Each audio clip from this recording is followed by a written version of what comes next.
이 시간 저희들이 마태복음 18장, 19장 두 장의 말씀을 읽었습니다. 여러분 18장과 19장에서 공통적으로 나오는 소재가 있는데요. 예수님께서 어린아이에 대한 말씀을 하고 계심을 보게 됩니다.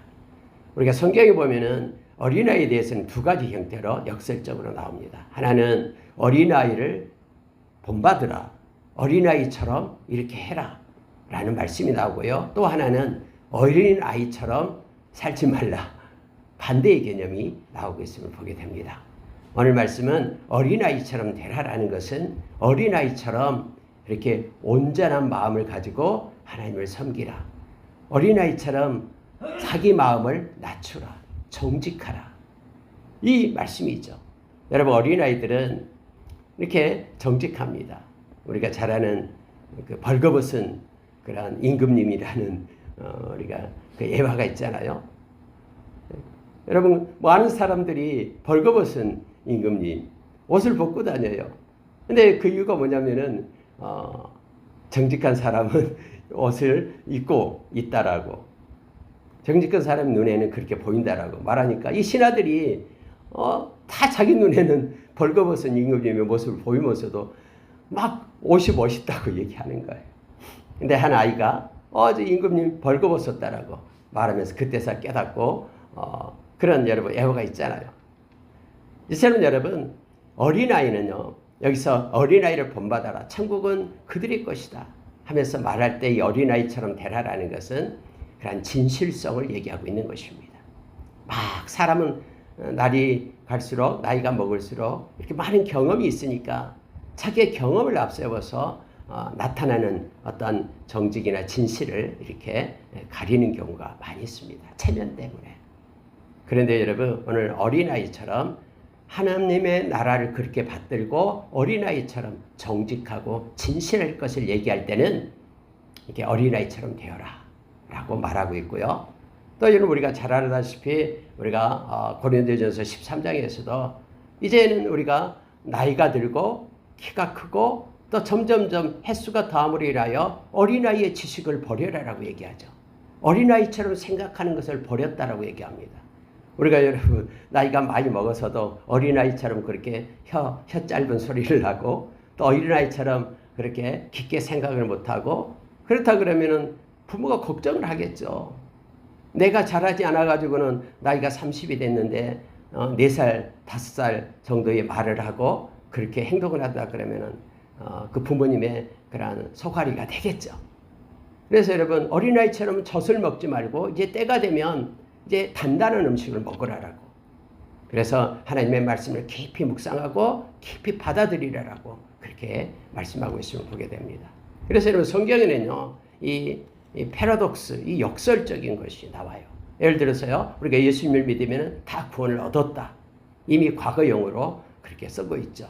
근데 또 어떤 성경에는 구원을 이루어 가라 라고 또 말씀하고 있어요. 천국은 이미 우리에게 임했다 라고 already를 써서 나타내죠. 근데 아직 not yet, 아직 천국은 오지 않았다 라고 또 이렇게 그렇게 문맥에 따라서 이렇게 나타내주고 있습니다. 그래서 여러분 우리가 성경을요 막 한마디로 요약하고 뭘로 하고 이런 것은 일반적으로 위험해요. 그래서 여러분 어떤 예들은 성경을 전체를 갖다 이 한 그 구절에 자기가 창안해낸 한 어떤 단어나 구절 속에 집어넣고 그걸 통해서 성경을 보라라고, 그래서 성경이 다 풀린다라고 이렇게 막 주장하는 사람들이 있어요. 이것만 알면은 성경이 다 안다고. 그렇지 않습니다. 성경은 곳곳에 이처럼 역설적인 내용들이 있기 때문에 그 내용, 그 문맥을 통해서 우리가 말씀을 받고 또 우리가 말씀을 의지해야 됩니다. 오늘 특히 이 말씀 가운데 18장, 19장은요 우리가 어린아이처럼 예수님께서 너무너무 강조합니다.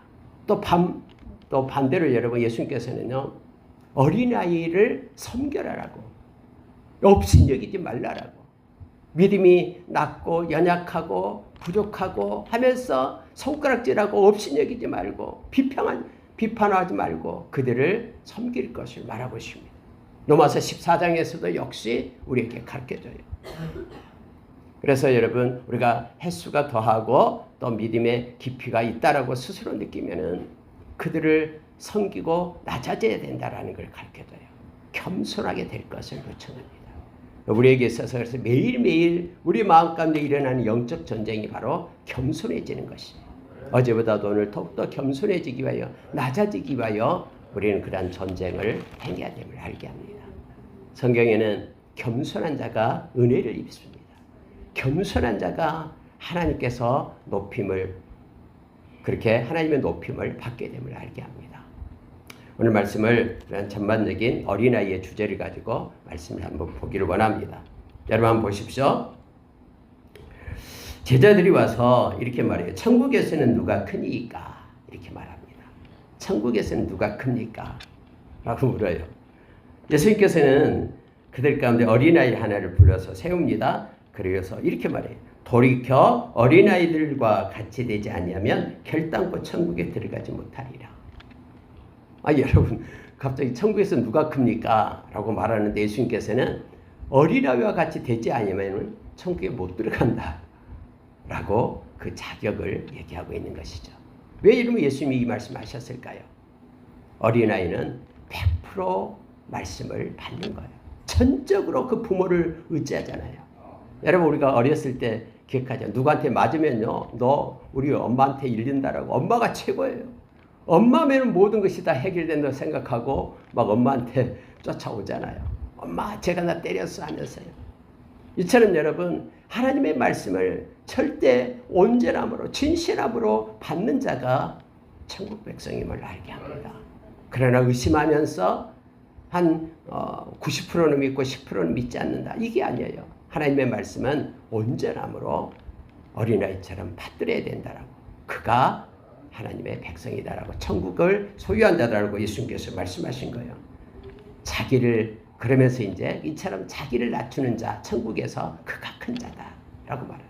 여러분 우리가 이미 이 바실레이아 이 하나님의 나라의 왕국에 대해서 이미 말씀을 이미 배웠죠. 마태복음 13장에서 7가지 그러한 천국에 대한 것을 예수님이 말씀해 줬잖아요. 그리고 여러분 우리가 알다시피 누가복음에서 천국은 여기 있다 저기 있다 17장에 나온가요? 여기 있다 저기 있다 말하지 않는다 그랬죠. 너희의 마음속에 있다라고 말합니다. 그럼 저와 여러분은 이 하나님께서 다스리는 천국을 이미 소유한 사람이에요. 성령을 우리가 마음에 이렇게 임재해 계신 성령을 받고 있는 사람들, 예수님을 진심으로 영접해서 하나님의 자녀된 사람은 이미 천국을 우리의 마음 가운데 소유한 백성이에요. 이 세상이 아니라요. 그러면은 저와 여러분은 천국의 논리로 살아야 되잖아요. 이미 천국을 소유한 백성이 천국의 논리가 뭐냐면 첫째가 겸손이다라는 걸 가르쳐 주는 거예요. 그래서 가장 큰 자가 겸손한 자다라고 말합니다. 이 말은요, 다시 말하면 하나님이 원하는 것이 뭔가를 우리에게 가르쳐 주는 거예요. 하나님이 저와 여러분에게 가르쳐 준 것은 우리가 낮아져서 섬기는 것이다라고 말합니다. 그래서 예수님이요, 요한복음 13장에서 예수님이 내일이면 이제 십자가에 못 박혀 죽으셔요. 그런데 예수님께서 대하에 물을 떠다가 허리에 수건을 묶고 제자들의 냄새나는 발을 닦아주잖아요. 원래 발을 닦는 사람들은 노예가 하는 거예요. 종이 하는 거예요. 그런데 제자들의 발을 이렇게 닦아줘요. 그러면서 베드로가 나는 닦을 수 없습니다 할 때 예수님께서 이거 닦지 않으면 너와 나는 상관이 없다니까는 몸까지 씻어주세요 라고 했던 베드로의 모습을 봅니다. 그러면서 예수님이 뭘 가르칩니까? 내가 선생이 되어 너희들을 섬길 것처럼 너희들도 섬겨라. 내가 십자가에 이제는 내 목숨으로 너희들의 생명을 섬기기 위하여 십자가를 지러 간다. 나는 섬김을 받으러 온 것이 아니라 섬기러 왔다. 나의 목숨을 많은 사람의 대속물로 주기 위하여 왔다. 너희들도 나처럼 섬기는 자가 되라. 이걸 가르치고 가시잖아요, 예수님께서. 그래서 예수님께서 가장 기뻐하는 것이 이 겸손이다라는 것을 알게 됩니다. 우리가 이미 이사야서 57장에서 알고 있죠. 15절 이하에서요. 겸손한 자를 하나님은 너무 기뻐서 그들을 소생시키는 거예요. 함께하기 위하여. 저와 여러분도 겸손한 자로 서기를 원합니다. 그가 큰 자입니다. 하나님을 기쁘시게 한 자고 그가 믿음이 더욱더 깊고 성숙한 자임을 성경은 가르쳐 줍니다. 그래서 오늘 베드로 사도도 베드로 전서에서 그렇게 얘기하잖아요. 허리에 띠를 묶고 피차에 순종하라라고 하고 젊은이들 향하여 이렇게 겸손하라라고 우리에게 가르칩니다. 뿐만 아니라 여러분요 6절에 보시기 바랍니다. 5절 6절요. 누구든지 내 이름으로 이런 어린아이 하나를 영접하면 곧 나를 영접함이니 누구든지 나를 믿는 이 작은 자 중 하나를 실족하게 하면 차라리 연자 맷돌을 그 목에 달려서 깊은 바다에 빠뜨려지는 것이 나으니라. 그래서 여러분 이 어린아이에 대해서 예수님께서 그렇게 말씀하시는 거예요.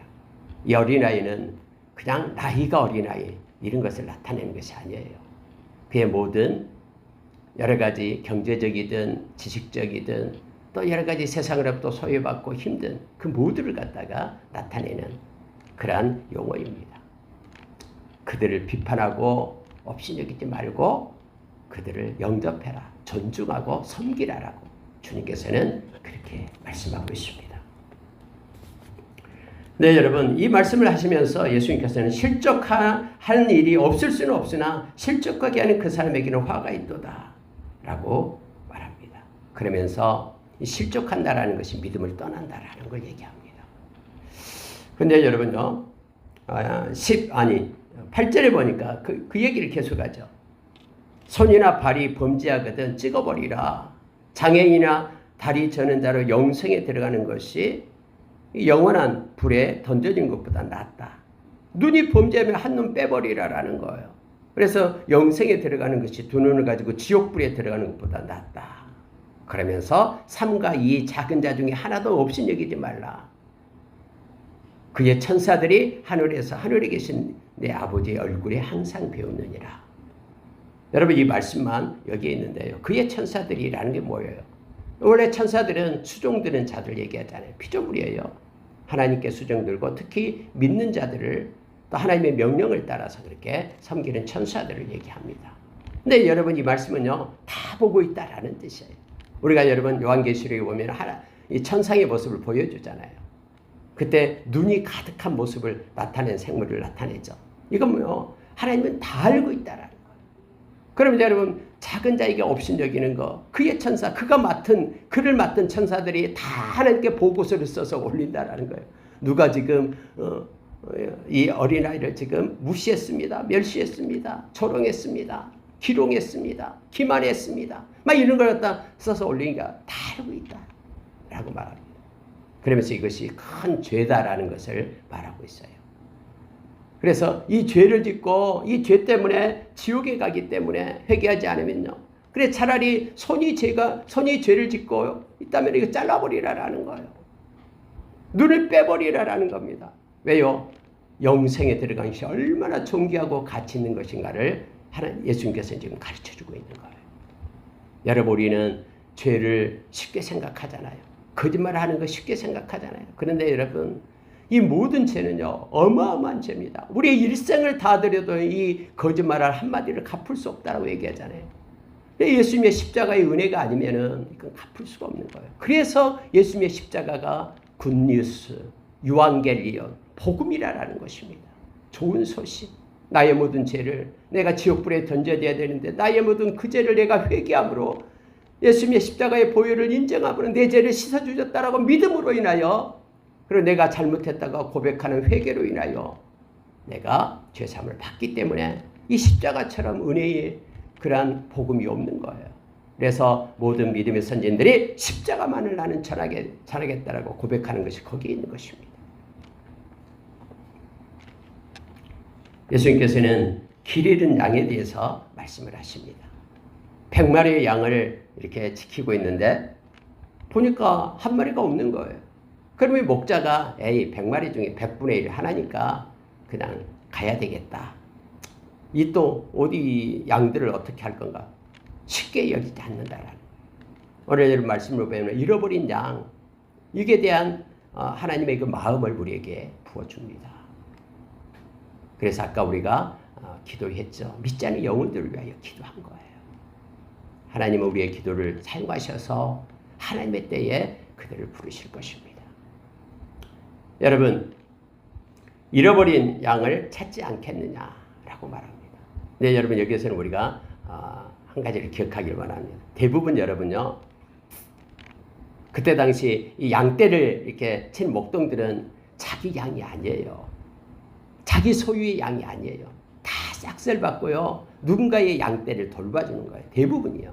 그래서 여러분, 양을 치는 목자들은요, 진짜 가난하고 불쌍한 사람들이에요. 그들이 양떼들과 함께 찬잇을 맞으면서요, 그 밤을 새고 그래요. 풀을 뜯기기 위하여 그들을 끌고 가잖아요. 그래서 예수님이 태어났다는 소식을 가장 먼저 전해줬던, 천사가 와서 전해줬던 데가 어디예요? 이 목자들이에요. 양떼를 치는 목동들한테 가장 천하고 불쌍한 그들에게 이 엄청난 기쁨의 소식이 있다라고 그들에게 가서 천사가 와서 예수님이 이 땅에 나심을 전해준 거예요. 네, 여러분, 이 100마리 자기 양이 아닌데 한 양을 잃어버리면요, 이거 자기가 다 배상해야 됩니다. 1년치, 예를 들어서 한 달치 나 양 잃어버리면 한 달치 그들에게 받은 그 품삯을 못 받아요. 그렇게 찬잇을 맞으면서 그렇게 지켰던. 그래서 여러분요, 양을 찾습니다. 잃어버린 양을 찾으려고 애를 씁니다. 찾았다 그러면 너무너무 기쁜 거예요. 그렇지 않으면 자기가 맡았던 일을 완수하지 못, 책임지지 못하기 때문에 얼마나 슬프겠습니까? 한 달치 고생했는데 양을 잃어버려가지고 품삯을 받지 못한다. 그러면.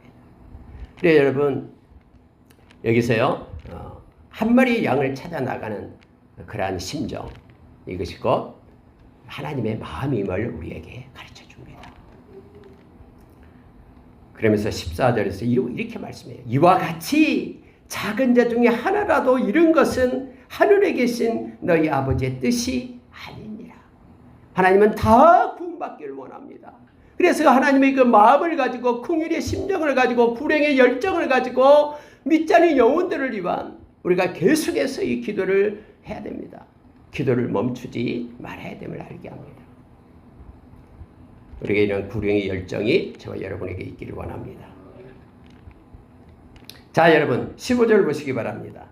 이제는 용서에 대한 것을 예수님께서 가르쳐줍니다. 세상에서 가장 어려운 것이 용서라고 하잖아요. 근데 앞으로 세상은 점점 마음의 원통함을 풀지 않는 그러한 사람들로 가득 넘친다라고 디모데후서 3장에서 나온 3장 1절에서 5절에 나오죠. 마지막 때 이런 고통의 때가 이르는데 원통함을 풀지 않아요. 두고 보자. 용서하지 않습니다. 근데 하나님의 백성, 더 나은 의를 가진 하나님의 백성들은 용서할 것을 예수님께서 가르쳐 줍니다. 실제적으로 여러분, 우리가 용서하면은 용서하는 자에게 큰 은혜가 있죠. 마음에 묶인 것들이 사라지고 자유함을 얻게 되기 때문에 그렇습니다. 누가 죄를 범하면은 상대방에 가서 경고합니다. 그렇게 하라고 합니다. 그래도 돌아오지 않으면은 2명이 가서 같이 해라. 확증하라. 그래도 아니면은 교회에 말해서 교회가 가서 다시 공고하라. 그래도 안 오면은 이제는 이방인처럼 그냥 놔둬라라고 말하고 있습니다. 그러면서 성경은 이렇게 말합니다. 자, 18절 보십시오. 진실로 너희에게 이르노니 무엇이든지 너희가 땅에서 매면 하늘에서도 매일 것이요 무엇이든지 땅에서 풀면 하늘에서도 풀리리라. 진실로 다시 너희에게 이르노니 너희 중에 2사람이 땅에서 합심하여 무엇이든지 구하면 하늘에 계신 내 아버지께서 그들을 위하여 이루게 하시리라. 2-3사람이 내 이름으로 모인 곳에는 나도 그들 중에 있느니라. 하나님께서는 함께 여기서 매고 풀고 이것은 이제 금지하고 허락하고 이렇게 표현하고 있습니다. 함께 모여서 기도할 때에 하나님은 그 기도를 다 들으신다라는 뜻이에요. 물론 우리가 성경에서 우리의 가진 바 담대한 것이 이것이다. 그의 뜻대로 무엇을 구하면 다 들으심이라 라고 우리가 갈라디아서 6장에서 우리에게 가르쳐주고 있죠. 여러분, 기도는요 엄청난 것입니다. 기도는 우리가 이 땅에서 하나님 주신 가장 큰 선물이에요. 믿는 자에게 주시는 가장 큰 선물이 기도입니다. 그래서 여러분, 우리가 기도를 멈추지 말기를 원합니다. 특히요 죄를 짓고 떠나는 그들, 또 죄 가운데 있는 이들, 또 예수를 믿지 않는 이들, 그들을 향한 주님의 마음에 그러한 기도, 주님의 마음이 합한 그러한 긍휼의 기도가 저와 여러분에게 있기를 원합니다. 하나님 우리의 기도를 사용하셔서 하나님께서 이루어 가실 줄 믿습니다. 그러면서 이어서 이제 용서가 나옵니다. 아까 얘기했던 베드로가 말합니다. 우리가 몇 번이나 용서해 주면 됩니까? 7번 하면 될까요? 근데 주님의 이 말씀을 듣고 나서 베드로가 마음에 감동을 받은 거예요. 이렇게 우리가 기도하면 된다라고 주님께서 말씀하시니까 우리가 죄를 짓고 용서해 달라고 하면 몇 번 용서해 줄까요? 7번. 하니까 예수님께서 7번이 아니라 7번씩 70번까지다로 그렇게 용서해라 라고 말씀합니다. 하나님께서는 저와 여러분에게 용서에 대한 말씀을 다시 한번 강조해서 말씀하시는데 왜 용서해야 되냐? 그 이유를 설명해요. 그러면서 예수님 하나님의 그 비유를 들어서 용서에 대해서 가르쳐 줍니다. 1만 달란트 빚진 적 있는데 천국은 그렇게 결산한다. 여러분 분명합니다. 천국은 결산을 해요. 왜냐하면 이 세상에 우리 것으로 우리가 온 게 아니라 이 생명도 우리 게 아니잖아요. 하나님이 주신 것이기 때문에 재능도 마찬가지고요. 물질도 마찬가지고요. 그래서 우리는 하나님 앞에 섰을 때 결산을 하게 돼요. 결산. 네, 여러분. 그러므로 23절 그렇게 말해요. 그러므로 천국은 그 종들과 결산하려 하던 어떤 임금과 같다 하면서 결산할 때에 10,000달란트, 10,000달란트 빚을 졌다라는 거예요. 여러분 10,000달란트는 엄청난 액수입니다. 한 달란트가 지금 가격으로 말하면 약 10억 가까이 가는데요. 그게 10,000달란트는 얼마나 많겠습니까? 데나리온이 하루 품삯이 있죠. 그럼 100데나리온 비유를 합니다. 10,000달란트와 100데나리온은 엄청난 차이예요. 예를 들어서 뭐 1,000억 하고 100원 뭐 이런 정도, 아니면 1,000원 이런 정도, 엄청난 차이예요. 근데 이미 저와 여러분은 10,000달란트의 그런 우리의 죄값을 주님으로부터 용서를 받았다라는 거예요. 그의 대가로 영원한 천국이 저와 여러분에게 보장이 된 겁니다. 이 세상을 다 주고도 바꿀 수 없는 영원한 하나님의 나라가 저와 여러분의 소유가 된 거예요. 상속받는 상속자가 된 거예요. 근데 우리에게 빚진 자, 우리를 힘들게 하고 우리에게 하는 빚진 자라는 것은 돈으로 빚진 뿐만 아니에요. 우리를 힘들게 하고 하는 이들을 용서할 수 왜 없느냐라고 주님은 지금 말씀하고 있는 거예요. 그래서 7번씩 70번이라도 내가 미안하다라고 용서해달라고 얘기할 때는 그렇게 마음의 원통함을 갖지 말고 용서하라라고 그렇게 말하고 있습니다. 그럼 용서를 빌지도 않는데 용서를 합니까? 라고 말하는 이들이 있는데 그럼에도 불구하고 마음으로부터 그걸 가지고 있으면 내가 힘들어요. 내 마음이 묶여지게 되는 거예요. 내 마음 깊은 곳이 어떤 단어나 또 어떤 상황이 부딪히면 마음이 너무 힘들어서 지쳐요. 우리 주님은 거기에 묶여지지 않고 마음으로부터 먼저 용서하기를 원합니다. 마음으로부터 용서하라고 주님께서는 말씀하고 있음을 보게 됩니다.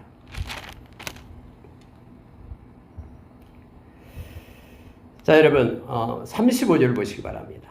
너희가 각각 마음으로부터 형제를 용서하지 아니하며 나의 하늘 아버지께서도 너희에게 이와 같이 하시리라. 그러니까 마음으로부터 먼저 용서가 돼야지만이 우리의 마음 가운데 은혜가 이 마음을 가르쳐 줍니다. 그들이 받든 받지 않든 그건 두 번째 문제예요. 마음의 용서가 안 되면 어떻게 합니까? 하나님 앞에 맡겨야죠. 기도해야죠. 억지로는 할 수 없잖아요. 우리가. 그래서 하나님 앞에 늘 이걸 가지고 기도하며 성령의 그런 은혜가 우리 가운데 임하기를 마음으로부터 용서하게 해달라고 기도하며 나가기를 원합니다. 우리가 구원받은 자이면 용서받은 자는만이 용서할 수 있습니다. 용서받지 못한 자는 절대로 용서 못합니다. 그러나 우리는 주님으로부터 용서받은 자이기 때문에 용서하는 은혜, 섬기는 은혜가 우리 가운데 있기를 원합니다. 여러분 19장에는요. 이제 처음에 이혼에 대해서 내용이 쭉 나옵니다. 근데 여기서 4절에서 분명히 이렇게 얘기하죠. 예수께서 대답하여 이르시되 사람을 지으신 이가 본래 그들을 남자와 여자로 지으시고 성경은요, 본래 남자와 여자로 지었다라고 얘기합니다. 그래서 여러분요, 이것을 부인하는 이들이 있어요. 심지어 여러분 예수 믿는 사람 중에서도 이것을 이렇게 이것 때문에 논쟁이 얼마나 많이 됐습니까? 사람이 태어나면부터 자기는 여자인데 남자로 태어났다라는 거예요. 그래서 이거 자기 여자이면 행복하다라는, 그래서 성전환수술 트랜스젠더가 나오고 그러잖아요. 근데 여러분 이것은 이 거짓에 대한 악한 자의 속임이에요.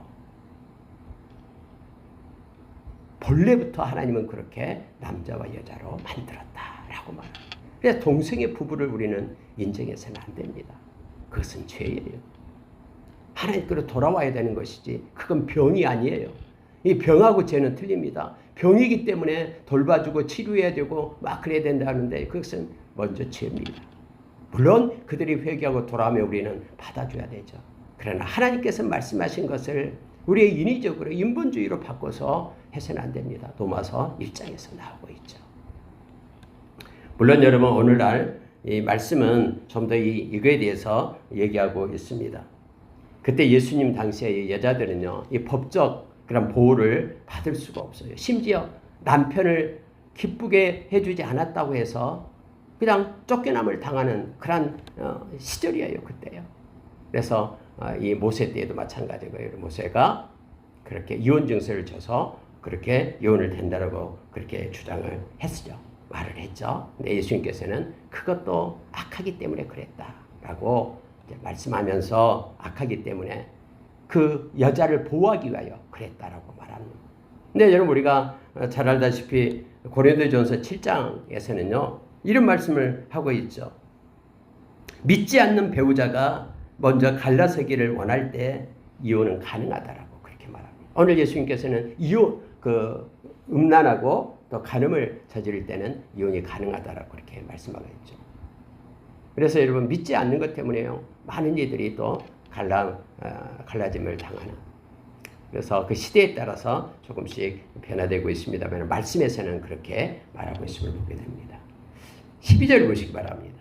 어머니의 태로부터 된 고자도 있고 사람이 만든 고자도 있고 천국을 위하여 스스로 된 고자도 있도다. 이 말을 받을 만한 자는 받을지어다. 이렇게 말하죠. 그래서 이것이 정설이 돼가지고 신부들이 결혼을 않고 이렇게 하기도 합니다만은 그러나 이것은 이런 자도 있고 이런 자도 있다. 받을 만한 자는 받으라라고 말하고 있음을 보게 됩니다. 바울 사도는 결혼을 하지 않았죠. 물론 예수님도 결혼하지 않았습니다. 그래서 천국을 위하여 이렇게 복음을 위하여 그렇게 전하는 이들이 있다라는 겁니다. 근데 여러분 이제 바울 사도가 고린도 전서에서 말하고 있을 때는 결혼을 하지 마라, 결혼을 하라 이런 내용은 없어요. 너희들은 나처럼 결혼하지 마라 이런 게 없고요.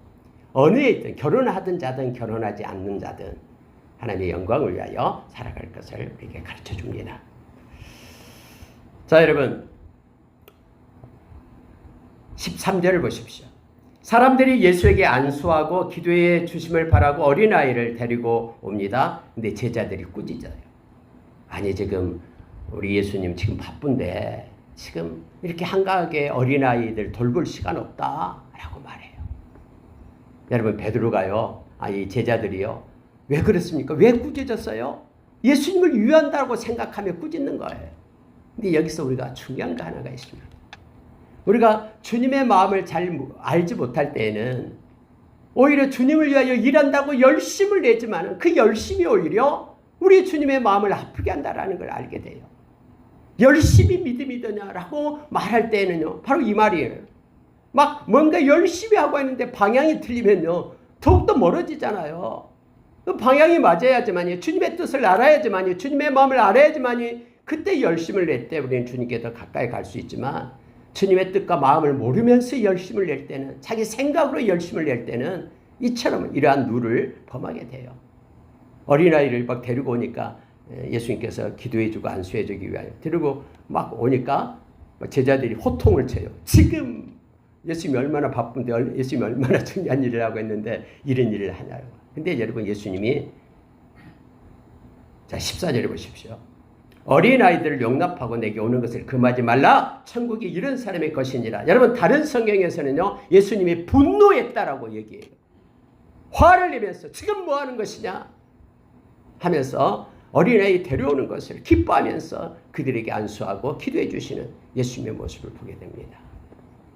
우리가 늘 먼저 기도하고 하나님 앞에 나가야 됩니다. 나의 생각으로 우리는 주님을 믿는 것이 아니라 주님의 뜻과 마음을 가지고 주님을 섬기는 자가 되어야 되고 말씀을 따라 주를 섬기는 자가 되어야 됨을 성경은 분명하게 합니다. 그래서 예수님이 나의 제자들은 나의 말에 거하는 자가 나의 제자다. 요한복음 8장 31절에서 우리에게 말씀해 주고 있습니다. 한 사람이 주님께 옵니다. 자, 이 말씀하고 마치겠습니다. 어떤 사람이 와요? 그건 부자예요. 부자 청년이에요. 와서 이렇게 말합니다. 내가 무슨 선한 일을 하여야 영생을 얻으리이까? 하나님의 나라는 어떻게 갑니까? 라고 물어요. 예수님께서 그 청년을 보시고 이제 율법에는 뭐라고 하더냐 라고 말씀하면서 살인하지 말라, 간음하지 말라, 도둑질하지 말라, 십계명을 말씀해요. 그게 청년이 활짝 웃으면서 예, 제가 어렸을 때부터 이 모든 것을 다 했어요 라고 말해요. 그러니까 예수님께서는 자 20절에 이렇게 말합니다. 그 청년이 이르되 이 모든 것을 내가 지켜 싸운 즉 아직도 무엇이 부족하니까 라고 말합니다. 그랬더니 예수님께서 네가 온전하게 할진대, 온전함을 얘기합니다. 가서 네 소유를 팔아 가난한 자들에게 주라. 그리하면 하늘에서 보화가 내게 있으리라. 그리고 와서 나를 따르라 라고 말하는 거예요. 근데 여러분 이 청년이 재물이 많음으로 이 말씀을 듣고 근심하며 가니라 라고 성경은 말하고 있습니다. 어떤 사람이 이렇게 말해요. 그럼 우리가 재산이 있는데 그 재산을 다 팔아가지고 그러면은 가난한 자에게 줘야지만 우리가 천국에 갑니까? 그게 아니에요. 지금 이 청년이 예수님께 묻는 것이 어떻게 하면 천국에 갈 수 있습니까? 라고 말할 때 이 청년에게 천국에 가지 못하도록 묶고 있는 것이 하나 있어요. 그게 뭐냐면은 그가 가진 물질 때문에 지금 묶여져 있는 거예요.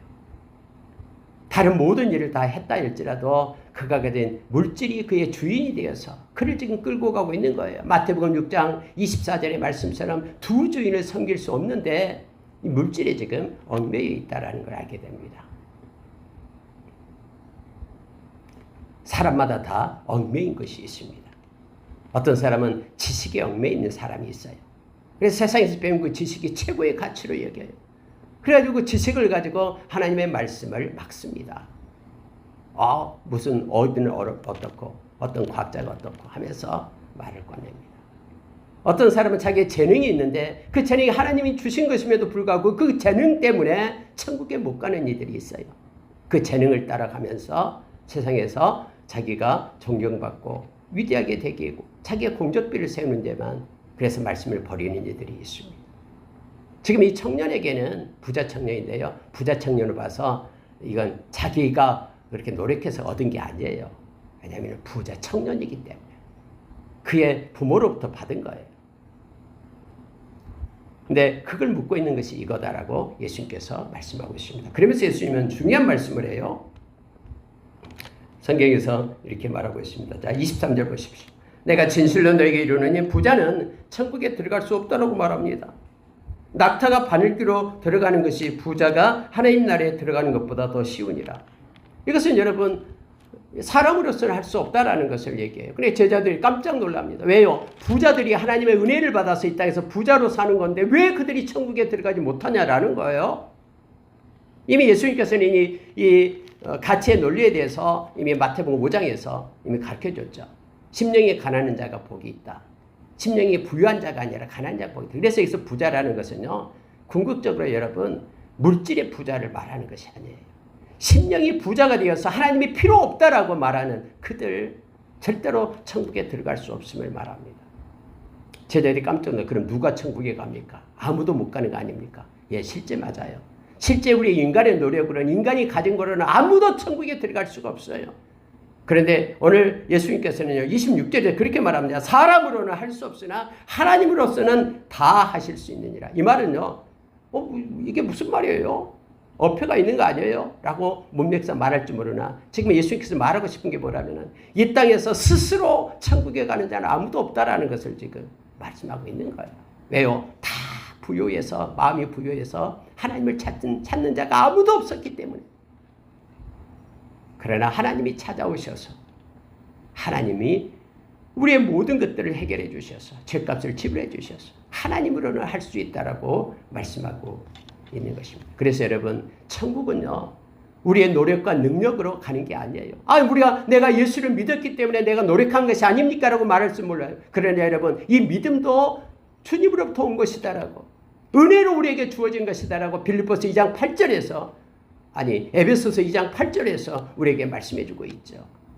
여러분과 제가 천국에 가는 것은요 전적인 하나님의 은혜입니다. 우리는 갈 수도 없어요. 그러나 하나님께서 우리에게 은혜를 주셔서 천국을 영생을 상속받을 수 있게 된 것입니다. 제자가 말합니다. 그럼 우리는 다 버리고 주님을 따랐습니다. 예수님 말씀하십니다. 너희가 천국에 들어가게 될 것이다. 그런데 중요한 말씀을 합니다. 마지막 절로 마치겠습니다. 먼저 된 자로서 나중되고 나중된 자로서 먼저 될 자가 많으니라. 여러분 먼저 예수 믿었다고 해서 그가 먼저 되고 나중 믿었다고 해서 그가 끝이 되고가 아니에요. 먼저 된 자로서 나중되고 나중된 자로서 먼저 될 자가 많으니라 라고 말합니다.